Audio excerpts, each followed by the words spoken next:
AF1 TV, la chaîne de la diversité, de l'unicité, de l'urbanisme. AF1 TV, la chaîne de la diversité, de l'unicité, de l'urbanisme.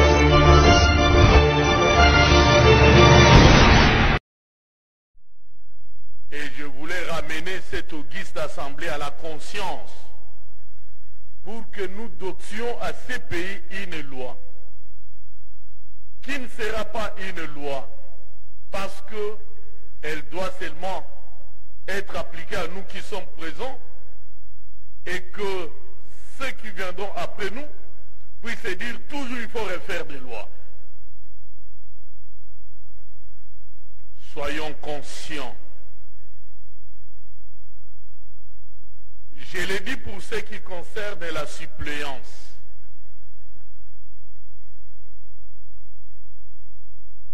Je me dis,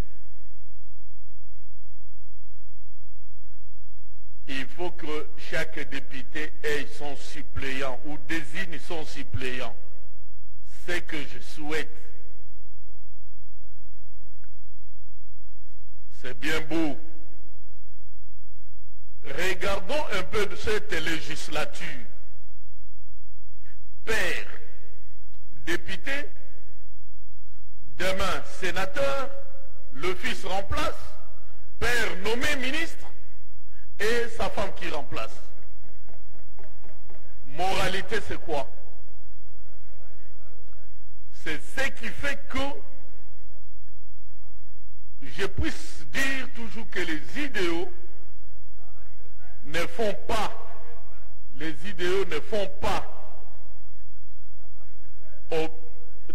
partie de ce que nous autres nous créons comme parti politique. Jean-Marie Le Pen, c'est un membre, son fils membre de son parti. Voilà, il faut être membre de son parti, que sa femme, que son fils, que qui que ce soit d'abord membre du parti. Parce que les sièges qu'on aura, ce n'est pas les sièges de la famille, c'est les sièges du parti. C'est les sièges du parti, c'est pourquoi il faut que ceux-là soient d'abord membres du parti et être désignés au sein du parti. Sinon, nous faisons des histoires pour plaire à nous qui sommes là, mais après tout, qu'est-ce qu'on lègue à la République? Honorable, mieux vaut que nous fassions un bon choix. C'est ça la moralité politique aussi. Honorable Président, je viens sur un point très capital. Peut-être que le groupe des 13 n'a pas tiré attention, mais moi je voulais tirer attention sur eux. Ce qui concerne le vice-gouverneur à travers la République. Président, je suggère que cette fois-ci dans notre loi, que le vice-gouverneur ne soit pas élu sur la même liste que le gouverneur.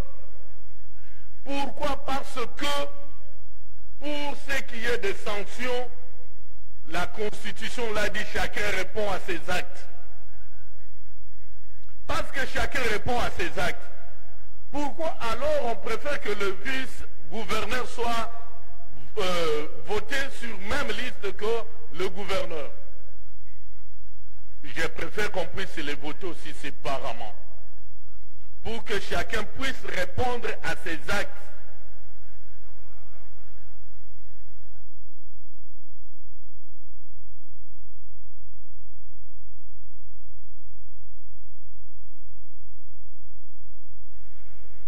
Une minute encore.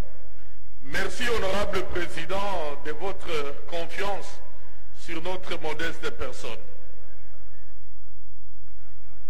Honorable Président, je voulais soulever aussi, pour ne pas perdre beaucoup de temps, que l'émission du ministre de l'Intérieur dans les affaires de la province, article 160, de cette proposition de loi, va en contradiction avec l'article 3 de la Constitution. Au lieu que ce soit le vice-gouverneur qui interfère dans ce qui est élection au niveau des provinces, mais plutôt que ce soit le secrétariat de la CENI implantés en province. Sinon, ça risquerait de marcher contre l'article 3 de la Constitution. Merci, honorable président, du temps que vous m'avez accordé. J'ai dit. Merci, collègue. Alors, la loi en vigueur stipule que le gouverneur et le vice-gouverneur forment un ticket. Voilà. C'est ça. Ce qui est d'application pour l'instant. Changer, il faut apporter des amendements. Faut-il que la plénière accepte? Collègue Masumbuko.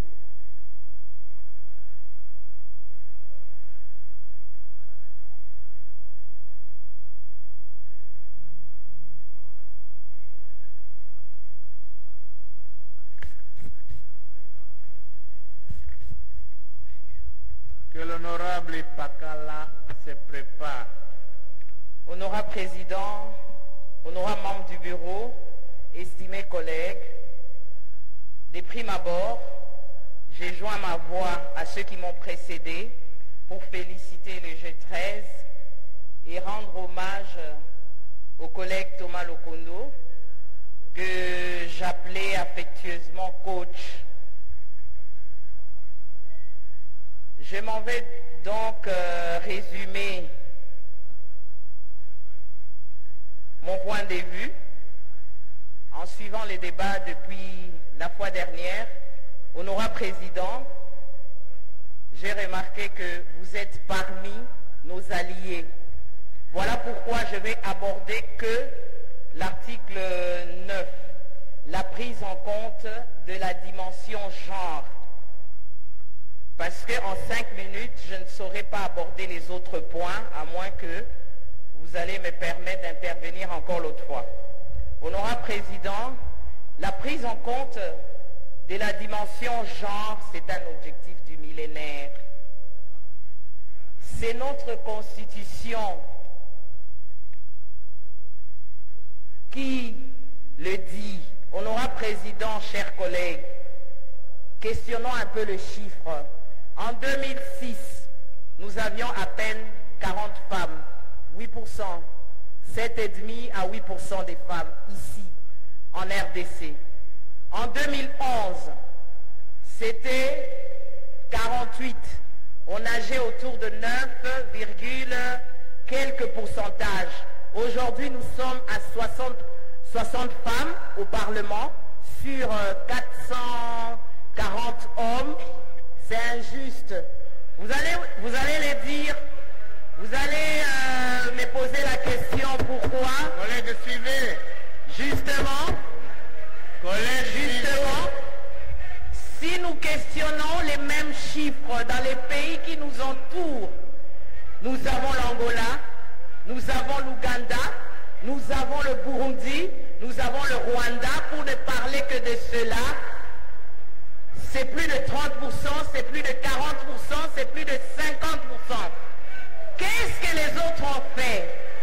Est-ce que nous allons inventer la roue? Ils sont en train de suivre. Suivez, ce sont des enfants. Tolérance, s'il vous plaît. Estimés collègues, j'ai parlé de l'Angola. Estimés collègues, vous avez des enfants et vous avez des filles. Je disais, la plupart de mes collègues disent ici qu'il n'y a pas de femmes. Président, vous êtes sans ignorer, en tant qu'autorité morale d'un parti, vous voyez beaucoup de femmes militer. Et donc, il y a des femmes. Les enseignantes, ce sont des femmes. Les militantes des associations, ce sont les femmes. Et même, je dirais, honorable Président, la proposition du G13, moi j'estime que l'Assemblée, nous devons la retenir. Ce n'est que justice et c'est constitutionnel. Ce n'est pas, nous ne négocions pas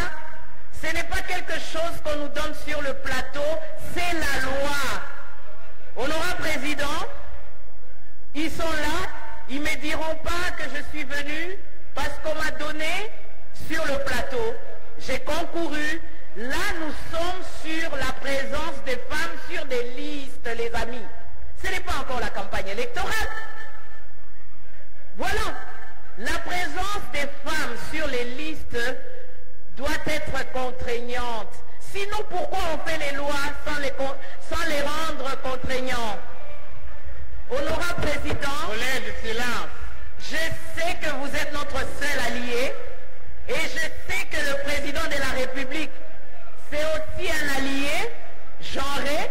Et donc, moi, j'estime que la proposition du G13 doit être retenue et nous allons travailler activement avec nos collègues, la PAJ, pour proposer ce qui est acceptable, les amis. Vous êtes nos alliés. Vous n'êtes pas, vous ne vous opposez pas à vos enfants, vous ne vous opposez pas à vos filles. Donc, moi j'estime, honorable Président, que ce n'est pas un cadeau. Un parti politique doit recruter les femmes. Il y en a partout. Et du reste, vous savez, les femmes sont 52%. Donc c'est une majorité. Ne craignez rien. Je pense que nous sommes là pour nous compléter valablement pour la nation. C'est un objectif du millénaire. Même aujourd'hui, les pays sont financés. On essaie de voir comment le genre est respecté dans ce pays-là. Elles sont là. Elles sont là, elles sont dans nos partis, elles sont là dans les mouvements associatifs, elles sont là enseignantes, elles sont là dans les églises, elles sont partout. Elles sont là quand on mobilise. Donc les femmes, elles sont là. Je crois que nos amis, nous allons nous convenir sur ce qu'il faut. Parce que nous devons respecter aussi les ratifications que nous avons fait, la RDC. Nous avons eu à ratifier la ratification de Maputo. Nous avons la Constitution, nous avons le droit de l'homme universel, chers amis. Elles sont là, les femmes, vos mamans sont là. Et donc, honorable Président, j'estime que l'article 9 doit être retenu et amélioré au PAJ. Je dis et je vous remercie, chers collègues, et estimés hommes genrés. Merci, merci honorable. Chers collègues, là où il n'y a pas de femmes, il n'y a pas de vie.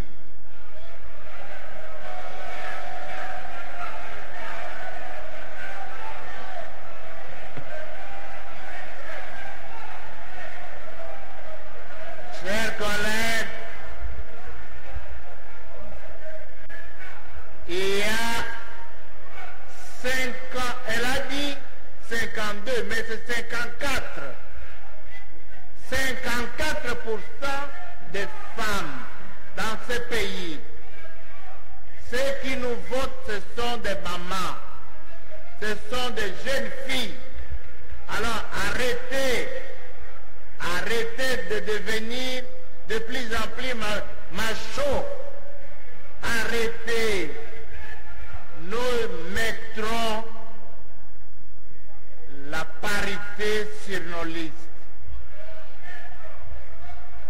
Il faut évoluer avec le monde. Vous avez là parlé un français impeccable. Voilà. Elle s'est très bien exprimée. Elle s'est bien exprimée. Donc, nous devons défendre la présence des femmes dans nos listes électorales. Merci, collègues. Collègue Ipakala.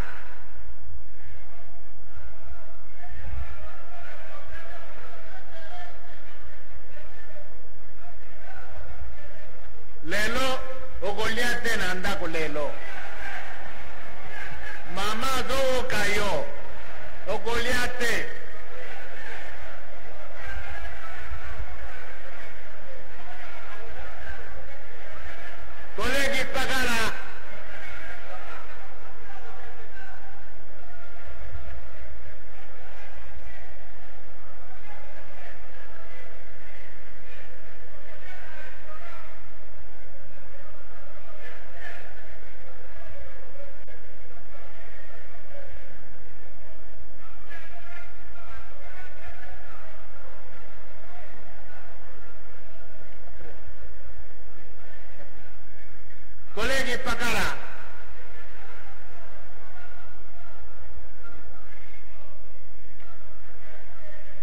Eko.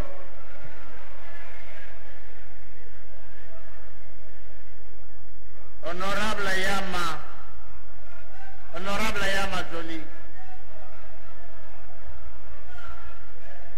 Que le collègue Atembo se prépare. Honorable Yama.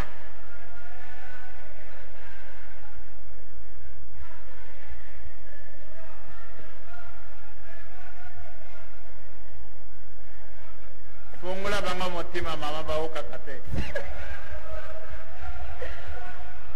Merci beaucoup, honorable président. Suivez, collègues, suivez. Je voudrais ici, avant toute chose, remercier les G13 et aussi remercier tous les collègues, hommes, genrés, qui ont soutenu la question du genre. Je reviens, honorable président, sur cette même question également. Comme l'honorable... Collègues, suivez, s'il vous plaît. Je viens de le dire.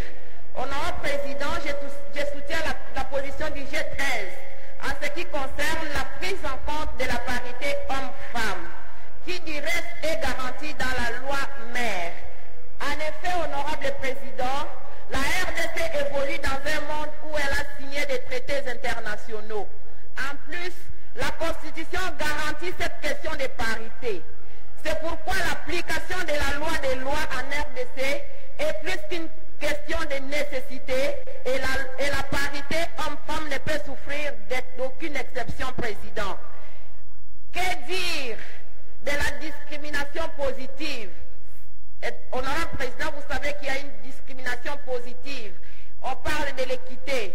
On parle aussi de la parité homme-femme.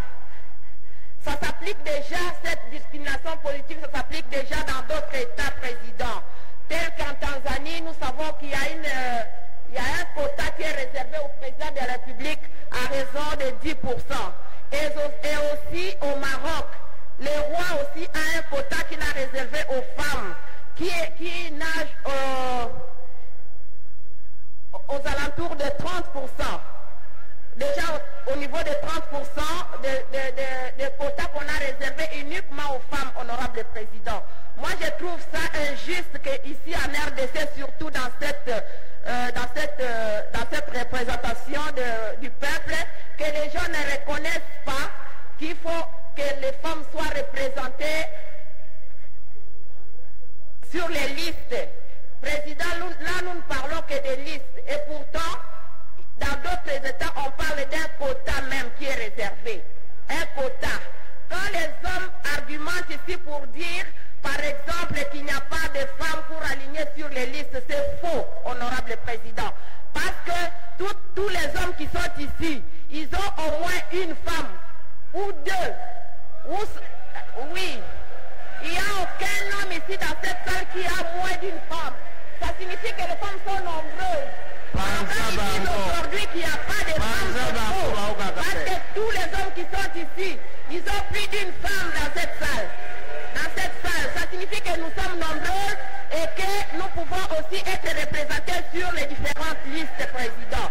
Ce n'est pas un argumentaire quand les hommes disent qu'il n'y en a pas assez et qu'on n'en trouvera pas. De toutes les façons, c'est une façon de donner encore... c'est une façon de donner... de motiver plutôt. C'est une façon de motiver les femmes d'être nombreuses dans les activités politiques et de s'intégrer dans ces activités-là, président. Et vous savez que la femme, c'est quelqu'un, c'est l'être la plus douce possible. La femme est comparée à un esprit saint qui n'aime pas de bruit, qui n'aime pas de problèmes, qui n'aime pas de bousculade. Et les hommes qui sont là, comme ils veulent se bousculer, c'est pourquoi les femmes se méfient un peu. Les femmes ne veulent pas aller se bousculer avec les hommes, c'est pourquoi elles reculent. Mais s'il y a un quota qui est réservé aux femmes, elles vont s'impliquer et elles vont travailler pour être présentes sur les listes et aussi gagner les élections président. J'ai dit. Merci, merci.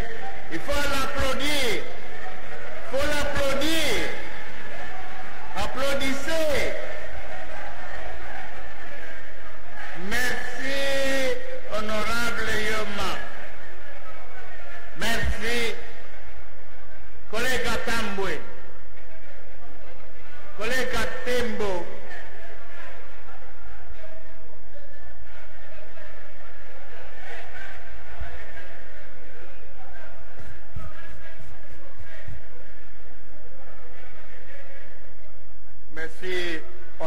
Président, pour la parole accordée. Nous sommes à presque 3 Katembo ici.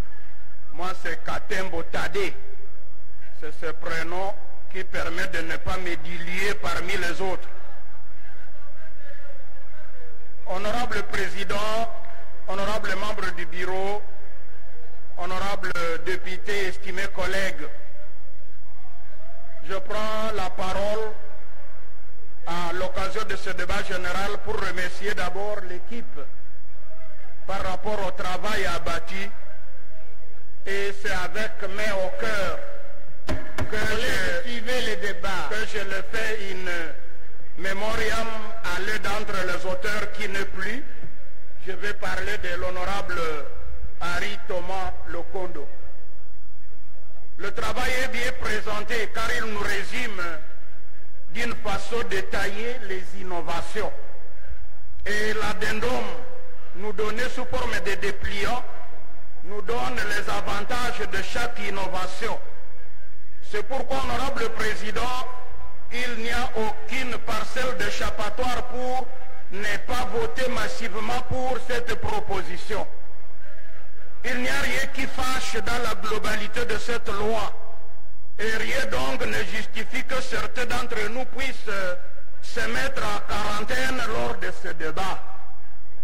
Honorable Président, j'ai exploité le texte sous examen en comparaison avec la loi en vigueur.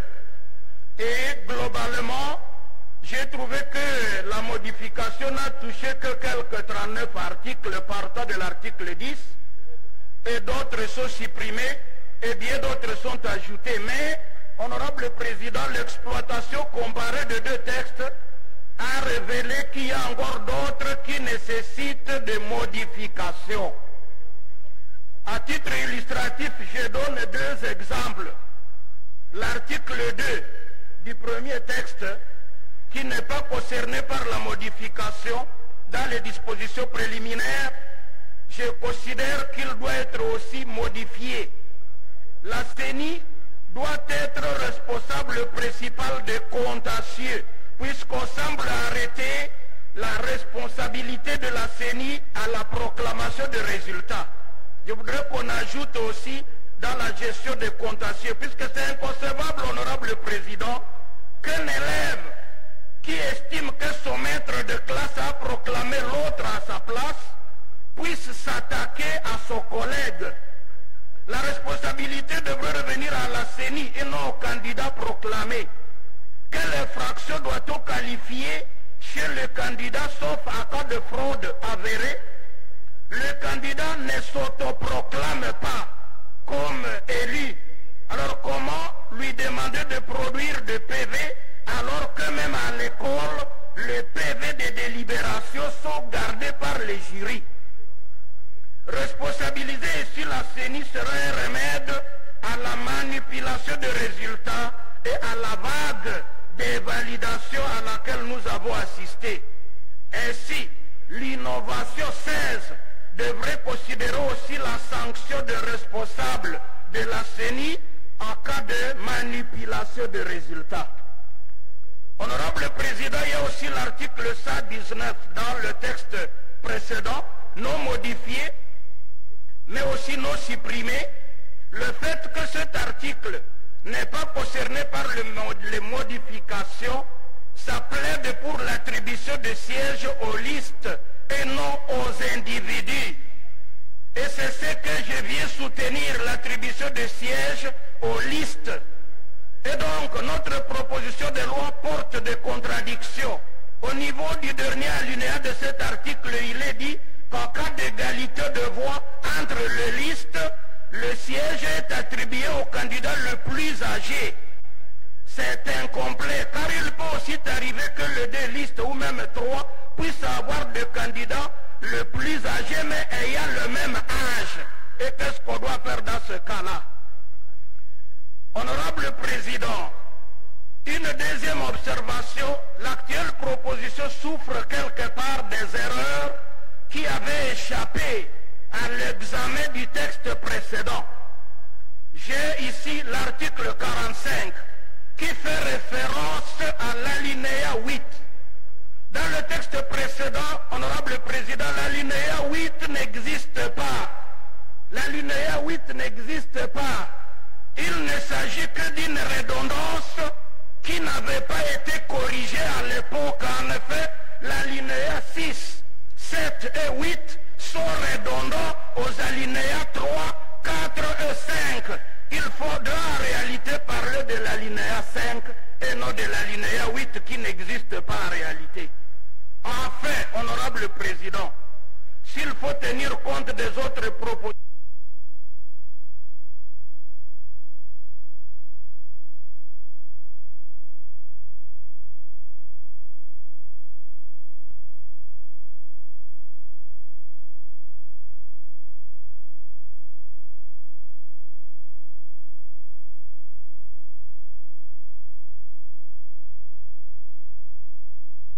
vous avez encore une minute, collègue. Honorable président, je voudrais que les honorables députés du genre féminin puissent s'apaiser.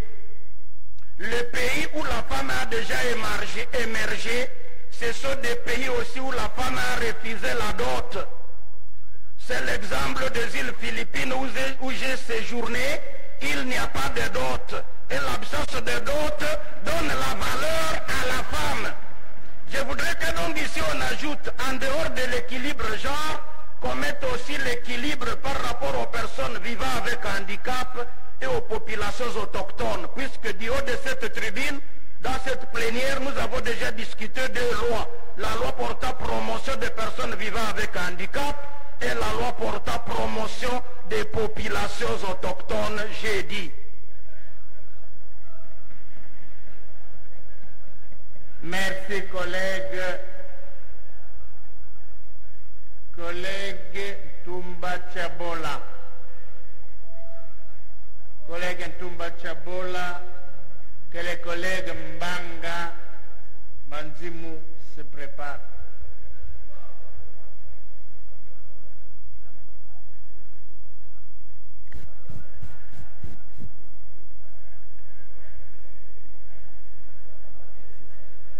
Oui. Merci beaucoup, honorable président, pour la parole accordée. Honorable président, honorable membre du bureau, honorable député et très chers collègues, nous remercions les collègues qui nous ont permis de débattre ces jours sur la loi électorale et les différentes réformes proposées. D'entrée de jeu, je suggère que l'on ajoute parmi les innovations au point 10 sur les conditions d'inéligibilité les crimes économiques. Ceci c'est pour moraliser notre classe politique en plus d'autres crimes déjà énumérés. Vous savez que la République, nous nous plaignons trop des détournements des biens de l'État et de l'argent. Ça fait plus de 60 ans que nous avons eu notre indépendance, mais vous trouvez qu'il y a des individus qui sont plus riches que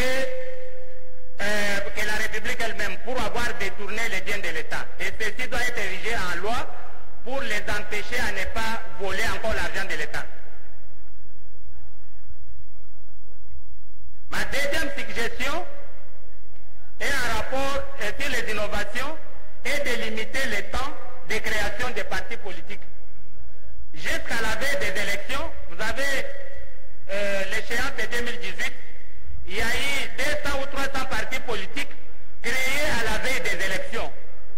Et ces partis ont concouru de la même manière que les partis qui existaient avant.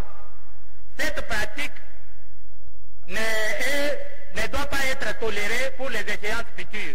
Il nous faut déterminer un temps. Qu'un parti politique créé à moins de 3 ans des échéances électorales ne puisse pas avoir l'autorisation de compétir. Cela va réduire la création de partis politiques fantaisistes et inutiles. Nous sommes contre la suppression des seuils et son remplacement par une condition de recevabilité de listes au prorata de 60%. C'est mieux de maintenir les seuils afin de permettre à ce que les partis politiques continuent à se regrouper. Nous ne devons pas avoir dans notre pays 2000 partis politiques et chaque jour, il y a toujours des partis qui naissent.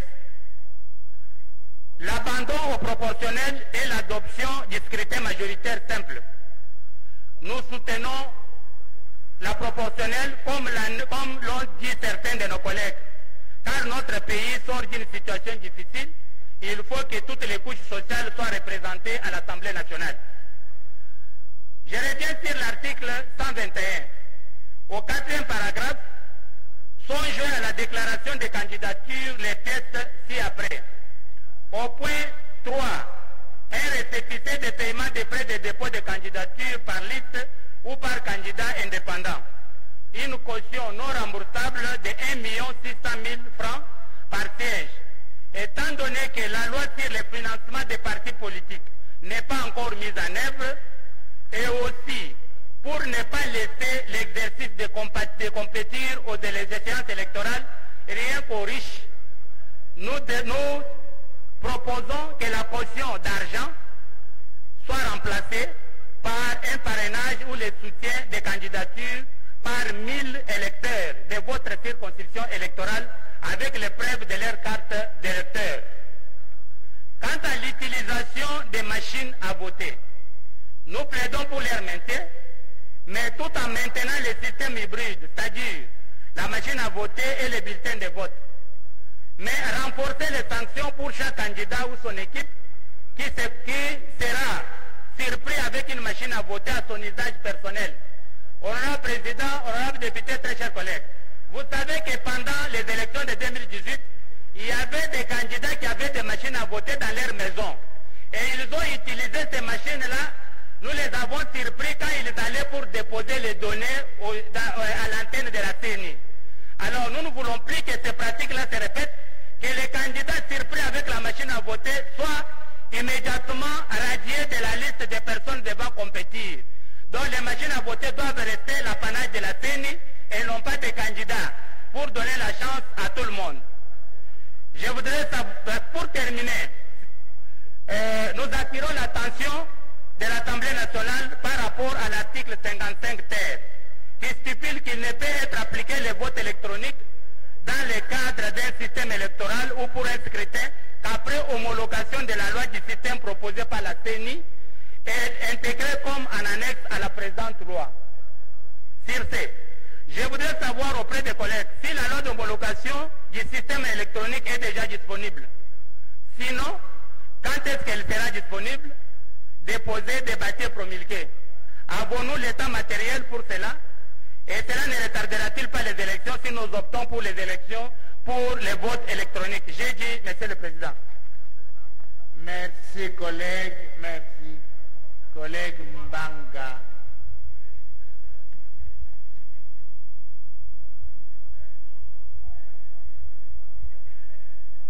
Entre-temps, je vous informe, chers collègues,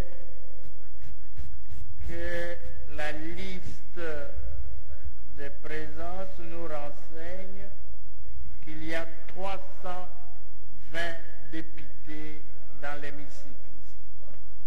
320 sont présents. 320.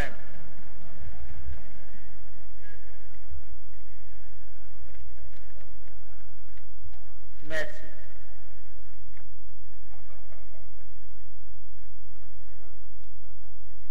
Vous avez la parole, chers collègues. Honorable Président, honorable membre du bureau, estimés collègues,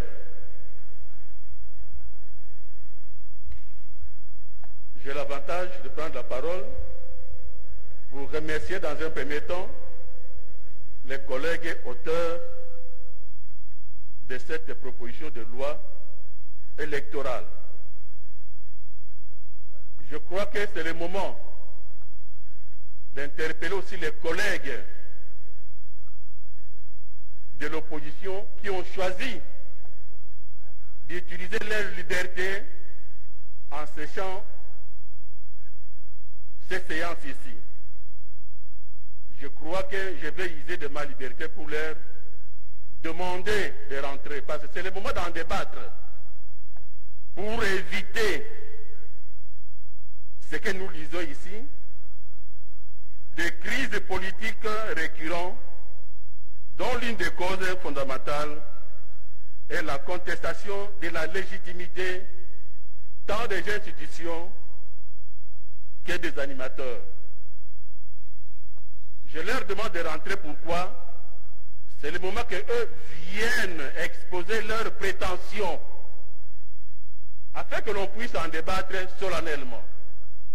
Là où il y aura des points de désaccord, les mécanismes sont là pour trancher, au lieu de sécher les séances relatives à la loi électorale qui est vraiment capitale.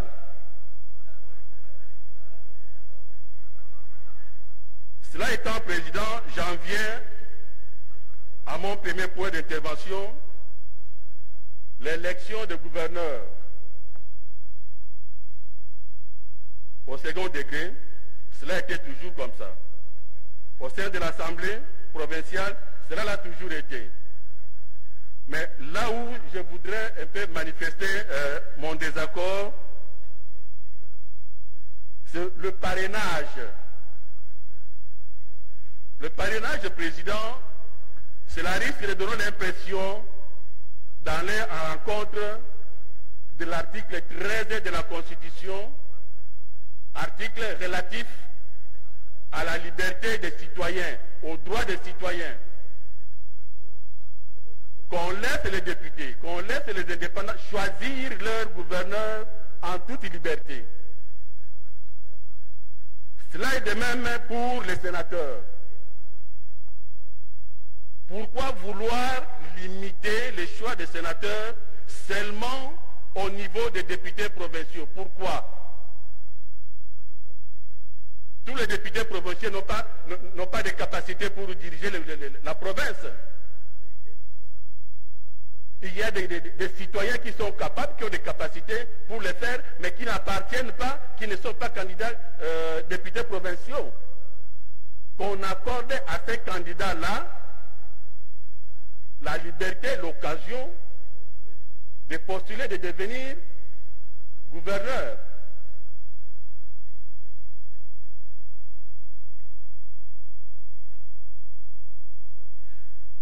De l'interdiction de distribuer l'argent, des biens et une valeur pécuniaire ou tout autre avantage, ainsi que la sollicitation ou l'acceptation d'un don quelconque pendant la campagne électorale. Non, là je crois que nos amis sont allés à l'encontre de la Constitution. À l'article 6, dernier alinéa, où il est clairement dit ceci, je lis, pour ne pas dire n'importe quoi. Les partis politiques peuvent recevoir de l'État des fonds publics destinés à financer leur campagne électorale ou leurs activités dans des conditions définies par la loi. Mais si la Constitution nous autorise à ce que l'État finance les partis politiques pour les campagnes électorales, d'où viendra que nous puissions restreindre ce droit-là? Je crois que cette disposition doit purement et simplement être élaguée. Le point suivant, Président, concerne la distinction des inéligibilités définitives pour les crimes graves, génocide, tout ça, et de celles temporaires pour les autres infractions. Là aussi, Président, j'ai quelques préoccupations. Dieu qui a créé le monde, devant lui, il y avait de petits péchés et de grands péchés. Le péché reste toujours péché. Et cela éloigne l'homme de Dieu. Alors, d'où vient que quand vous êtes frappé par un cas d'éligibilité, que l'on en vienne à distinguer des cas graves et des cas temporaires? Non. D'ailleurs, le fait d'être frappé par inéligibilité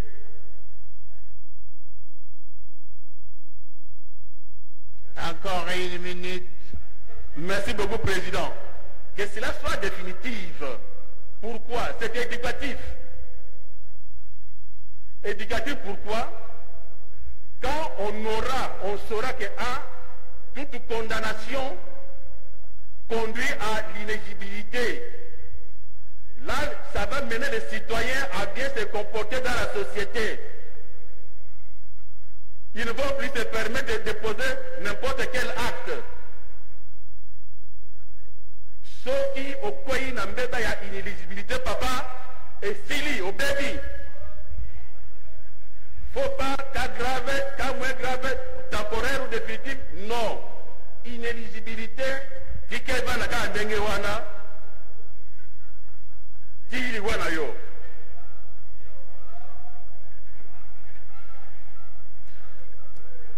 Président, je voudrais terminer par une rubrique que vous chérissez et que moi aussi je dois chérir du fait que je suis dans la commission droits de l'homme. C'est le genre. Président, le genre est victime dans notre société à plusieurs occasions. Même dans la vie normale, la jeune fille, après l'école, fait la vaisselle, nettoie la maison, pendant que son frère va s'amuser, soit il va étudier. Pendant l'école, par exemple, le président, ce sont les mamans et les jeunes filles qui sont souvent des victimes. Accordons-leur la chance d'élever leur vie à l'occasion de pareils moments, à l'occasion des élections par exemple. Et là, j'invite vraiment les collègues à ce que l'on retienne cette rubrique-là, que l'on positive cette discrimination-là. Merci beaucoup, Président. Merci, chers collègues. Mais nous serons quelle société si nous autorisons la distribution de l'argent pendant la campagne électorale? C'est pas normal. Ce n'est pas normal. C'est pas normal.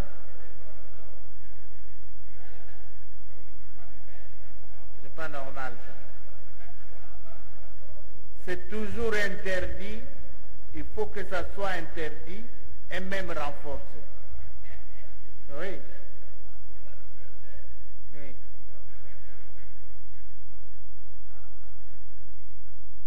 Collègue Boulengue Tengue.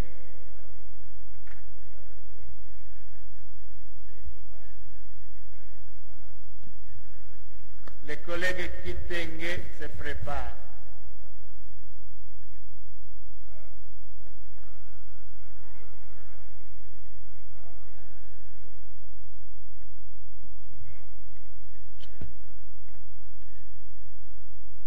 Merci beaucoup pour la parole, honorable Président. J'aurais besoin de votre indulgence pour me permettre de terminer mon propos, parce qu'avant d'aborder les dispositions de la loi, je commencerai par quelques éléments de contexte.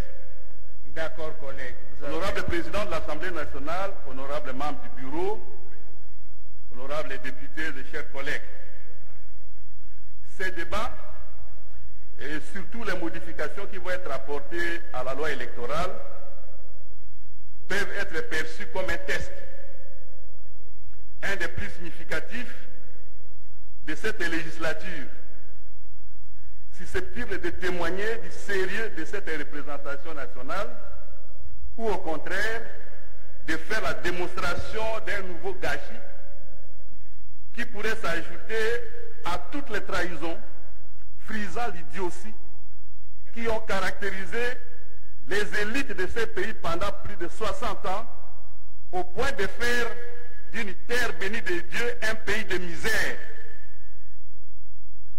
Aujourd'hui, malmené par ses voisins, du fait de l'inconscience, de l'incompétence et de la cupidité des uns et des autres. Honorable Président de l'Assemblée nationale, honorables députés et chers collègues, pour tous ceux qui ne manipulent pas la langue de bois, le débat sur la loi électorale dans notre pays depuis le début de cette troisième république met en scène deux groupes d'acteurs politiques. D'un côté, ceux qui se préparent à tricher aux élections, et de l'autre, ceux qui cherchent à empêcher les tricheries. Tout est là. Et nous le verrons clairement lorsqu'il sera question d'amendement et de vote des articles. Et pourtant, tout le monde a déjà vu que la culture de la fraude ne conduit pas au bien-être du peuple de ces pays. Tout le monde l'a déjà vu. Et pourquoi ne pas changer de mentalité? Nos collègues, membres du G13, initiateurs de la proposition de loi sous examen, dont je salue la perspicacité avec un hommage respectueux à la mémoire de notre défunt collègue Henri Thomas Lokondo, nos collègues, disais-je, ont mis en relief dans l'exposé des motifs de nombreuses carences du processus électoral de 2018, notamment en épinglant de nombreuses irrégularités, le manque de traçabilité des résultats, le déficit de transparence des opérations de vote, le cafouillage, la corruption et la confusion sur le vote électronique, la corruption à différents échelons, le dysfonctionnement de la CENI, etc. C'est dans les textes. Il y a lieu d'y ajouter l'arbitraire et l'exclusion à l'endroit de certains Congolais, la caporalisation des instances judiciaires, l'impunité garantie aux fautifs et autres hors la loi. À propos des élections de 2018, le président de la République lui-même, nous l'avons entendu dans cette salle, a affirmé ce qui suit. Ne nous voilons pas la face, vous et moi. Il y a eu des choses qui ont choqué la conscience collective. C'était dans le cadre de son discours sur l'état de la nation en décembre 2019. Quand on fait, on veut faire, ou laisser faire délibérément des trucages et des dérèglements à ce qui est vital à son propre pays, on cesse d'être un bon citoyen, on cesse d'être citoyen, on devient un mercenaire. Uniquement motivé par des appétits de jouissance ou quelque chose comme ça. Et après, on va chercher à accuser la guerre asymétrique, les dimensions continentales de la RDC, l'infiltration des étrangers, la constitution rédigée par des belligérants et d'autres boucs émissaires pour justifier l'incapacité et le manque de volonté véritable de sortir le pays de ces difficultés. Moi, je suis quelqu'un de courtois, je ne chahute pas les collègues quand ils parlent.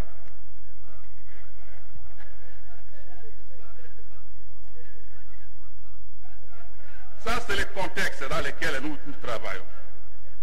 Après avoir réformé la CENI, dans le cafouillage et la tricherie, honorables députés, avons-nous réellement conscience que nous débattons ici pour l'avenir de cette nation congolaise dont nos familles et communautés sont membres à part entière? Une nation aujourd'hui humiliée par l'occupation, endeuillée en permanence, dégradée, réduite à vivre des conditions d'esclaves et de mendiants, sur des gisements de richesses que pillent des trafiquants de tous bords, engraissant seulement quelques groupuscules de dirigeants commissionnaires. Ne faisons pas semblant d'oublier que si une mauvaise loi électorale s'ajoute à ce qui est déjà une CENI controversée, on ira droit vers une reproduction d'élections chaotiques pour avoir de mauvais dirigeants qui vont répéter de la mauvaise gouvernance, et la misère de notre peuple ne pourra que se poursuivre et s'aggraver. Nous aurons nous aussi trahi le Congo et craché sur notre Collègues, mais on vous a donné 5 minutes pour introduire. Maintenant, quand est-ce que vous allez intervenir? Président, je vais aux dispositions de la loi maintenant, si vous permettez. Oui, collègue. Au vu des réformes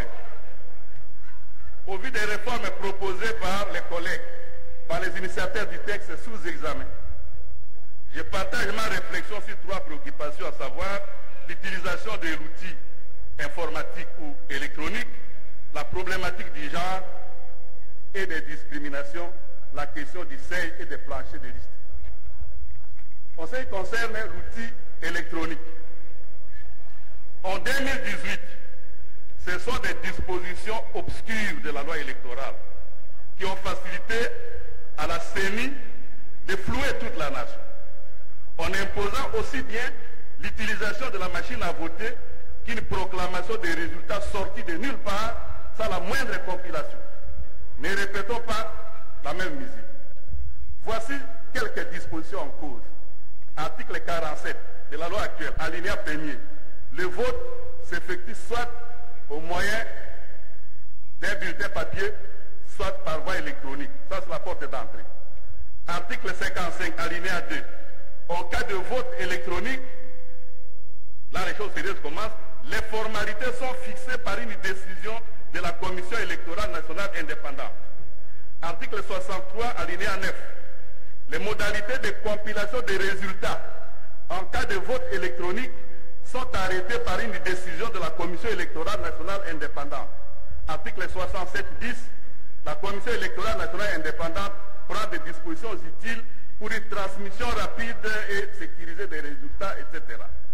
La CENI de M. Koné Nanga avait réussi par cette disposition ses chèques en blanc et elle en a abusé. Voilà par où le diable est entré dans la demeure, ou plutôt les loups dans la bergerie. Donc, en matière de vote électronique,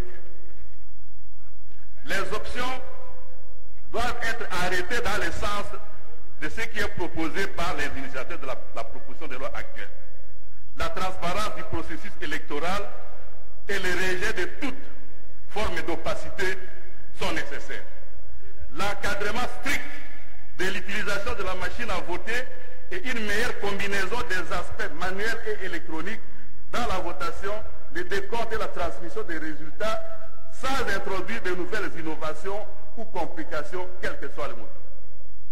L'obligation de publier les résultats bureau par bureau au niveau du centre de vote et centre par centre au niveau de la centralisation.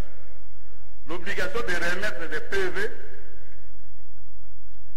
des opérations de vote à tous les témoins, étant donné que les répressions par ordinateur règlent la question de la carence des copies.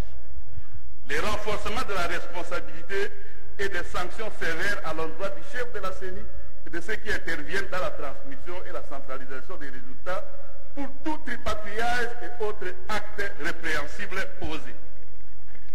En ce qui concerne la dimension genre dans la constitution des listes, au-delà de l'exigence constitutionnelle, honorable président, cette prise en compte est d'abord une question de justice et même de bon sens qui va éviter au pays le gaspillage d'une ressource humaine de qualité. Tout le monde sait que dans l'histoire de notre nation que les femmes se sont toujours montrées capables de beaucoup de biens pour nos familles et nos communautés. Il y a d'ailleurs beaucoup moins de voyous et de koulouna parmi les femmes. Or, c'est par ces questions-là que la gestion des affaires de notre pays a toujours tourné au vinaigre.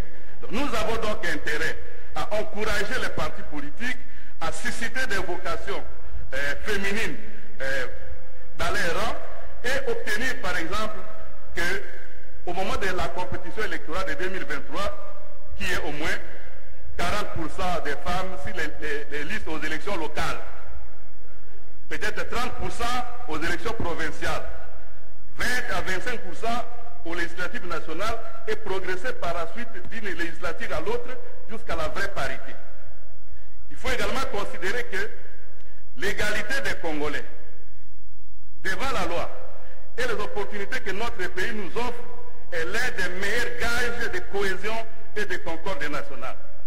Toute forme de discrimination ou d'exclusion est donc inacceptable et à bannir, car mettant en danger, sur fond de conflits sérieux, l'existence même de la nation congolaise.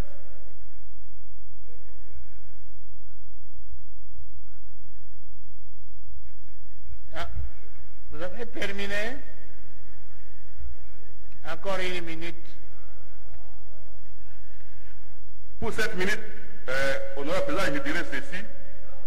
Je voudrais bien que, lorsqu'il sera question de trancher entre la question du seuil et la question de pourcentage de sièges en compétition ou de plancher de liste, que nous ne perdions pas de vue que la loi demande que les partis politiques dans notre pays aient une dimension nationale, une envergure nationale.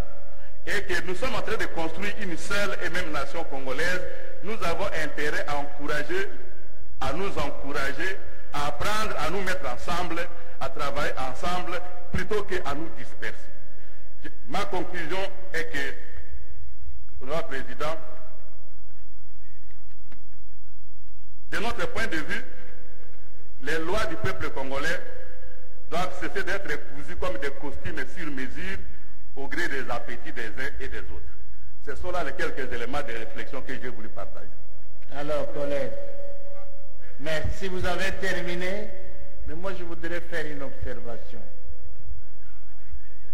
Alors, vous êtes ici des élections organisées par la CENI qui n'est plus là. Souvent quand nous venons prendre la parole, ne citons pas des gens.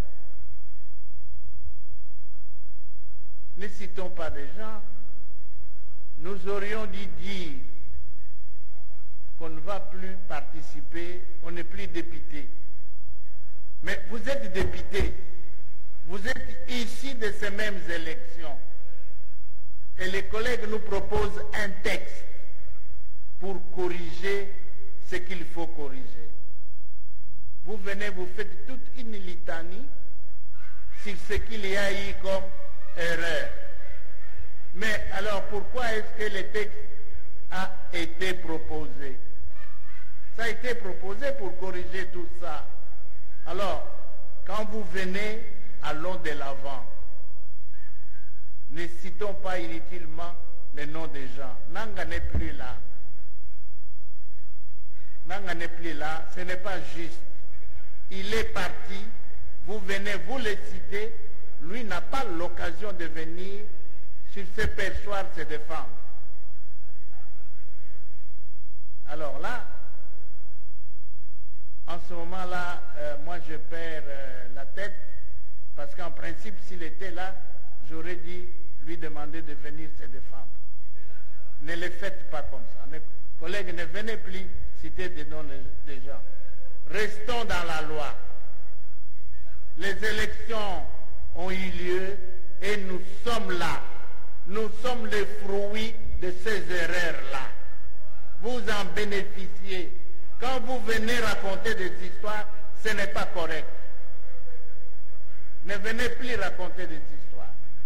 Nous sommes les fruits de ces erreurs s'il y a eu erreur. Alors ne venez plus raconter des histoires. Donc, ce n'est vraiment pas... Restons dans les textes, ajoutons, retranchons ce qu'il faut retrancher et puis on va de l'avant. Merci beaucoup, collègue. Collègue Kitenge.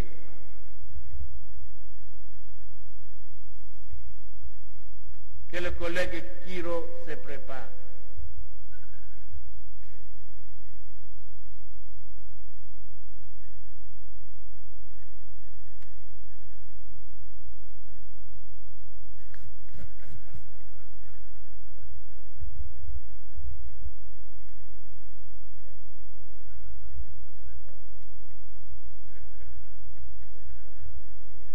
Merci, honorable président, pour la parole. Honorable président, honorable membre du bureau, chers collègues, en ce moment où je prends la parole du haut de cette tribune prestigieuse, témoin certainement d'une bonne partie de l'histoire de notre pays, je prends la mesure de la charge qui est la nôtre. Elle est immense, car établir le cadre légal devant organiser le choix des animateurs et membres des institutions qui présideront à la destinée de notre pays pendant 5 ans me paraît une tâche bien sûr exaltante, mais surtout sacrée. Je me dois, à l'instar de tous ceux qui m'ont précédé, de remercier l'équipe des collègues initiatrices de cette proposition de loi. À travers les différentes options phares y contenues, on peut aisément déceler leur souci de voir notre pays organiser des élections de qualité en adéquation avec les standards. Je les en félicite. En ce qui me concerne, faisons l'économie de certaines options discutables qu'ils ont proposées, parce qu'abordées avec pertinence par certains collègues, notamment le collègue Sakata, je vais me limiter à attirer notre attention sur 1 ou 2 points. Le premier point, à la lecture de l'article 10, tel qu'il est proposé, je me suis rendu compte qu'au point 2, la proposition ne reprend pas dans la série des incriminations l'assassinat et les tortures, pourtant contenues dans la loi électorale en vigueur. Est-ce un oubli ou une suppression expresse? Si c'est une suppression, je dois avouer ne pas comprendre la logique qui nous conduirait à une telle option. Au regard de la gravité de l'assassinat et des tortures, gravité qui s'analyse bien entendu, notamment à travers le taux des peines, ce serait à mon avis incompréhensible que l'on retienne les incriminations contenues dans la proposition en excluant l'assassinat et les tortures. Ce serait encore plus incompréhensible que le faux en écriture et l'usage de faux que l'on retrouve dans la proposition alors qu'il ne figurait pas dans la loi que l'on veut modifier. Mais à mon sens, c'est encore plus grave. L'énumération limitative des incriminations telle qu'elle est faite, car selon moi, cela ne me paraît pas conforme à l'esprit de l'article 110 de la Constitution. Rappelons-nous qu'une loi ne peut restreindre ou étendre l'exercice d'un droit que dans le respect des conditions juridiques de rang constitutionnel.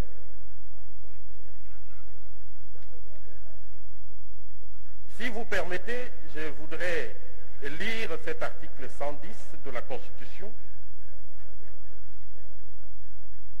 Le mandat des députés nationaux ou de sénateurs prend fin par, je vous épargne la lecture des points 1 jusqu'à 7, ce qui m'intéresse, c'est le point 8. Le mandat des députés nationaux ou des sénateurs prend fin par condamnation irrévocable à une peine de servitude pénale principale pour infraction intentionnelle. Il ressort de cette disposition que le constituant entend exclure de l'Assemblée nationale ou du Sénat toute personne, ou mieux tout député ou sénateur qui se verrait condamné en pleine législature à une servitude pénale principale pour une infraction intentionnelle, quelle qu'elle soit. À ce stade, la question que l'on peut se poser légitimement est celle de savoir pourquoi une telle condamnation ne pourrait pas être considérée aussi comme une cause d'inéligibilité.